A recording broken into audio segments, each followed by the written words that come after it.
भूतिया दस्तक में आपका स्वागत है। इस चैनल पर आप लोगों को मिलती है एक से बढ़कर एक भयानक और दिल को दहला देने वाली सच्ची भूतिया कहानी। अगर आपको ऐसी ही वीडियो देखना पसंद है तो हमारे चैनल को सब्सक्राइब करना ना भूलें। और दोस्तों, कहानी बहुत ही डरावनी है, इसीलिए कहानी को अंत तक देखें। तो दोस्तों, जल्दी से रेडी हो जाइए कहानी को सुनने के लिए।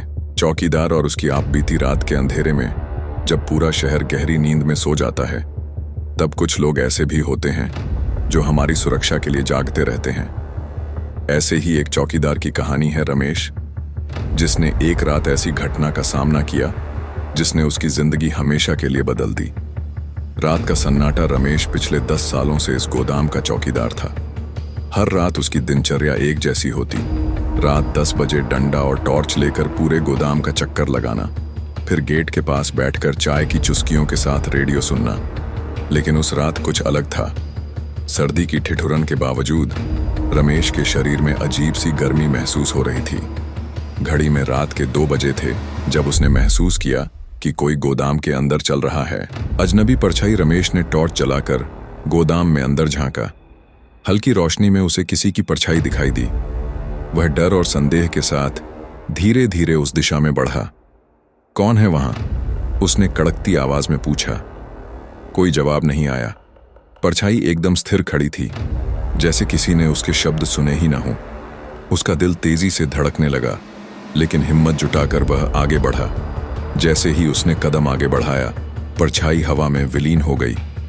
अचानक गोदाम के कोने में रखा एक पुराना लकड़ी का बॉक्स खुद ब खुद खुल गया। अंदर झांकने पर उसे पुराने कपड़े और एक जीर्ण शीर्ण डायरी मिली। डायरी का रहस्य। रमेश ने धूल झाड़कर डायरी खोली। उसमें 1952 की तारीखें दर्ज थीं।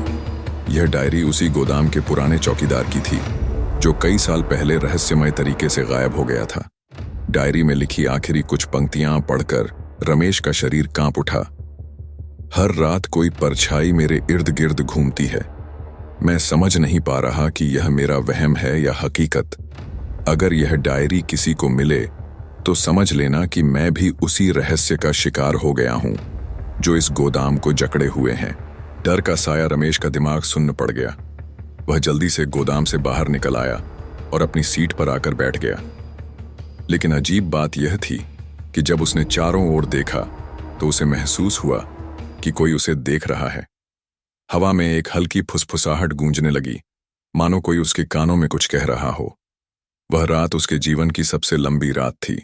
किसी तरह उसने हिम्मत जुटाई और सुबह होने तक अपनी जगह से हिला तक नहीं।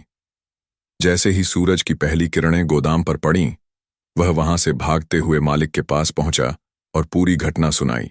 अंतहीन रहस्य। गोदाम के मालिक ने रमेश की बातों को ज्यादा गंभीरता से नहीं लिया, लेकिन कुछ ही हफ्तों बाद रमेश ने नौकरी छोड़ दी। उसने कभी वापस मुड़कर उस गोदाम की ओर नहीं देखा। आज भी वह जब उस रात को याद करता है तो उसके रोंगटे खड़े हो जाते हैं। क्या वह सचमुच किसी परछाई से मिला था, या यह सिर्फ उसका भ्रम था? यह एक ऐसा रहस्य है जो अब भी अनसुलझा है।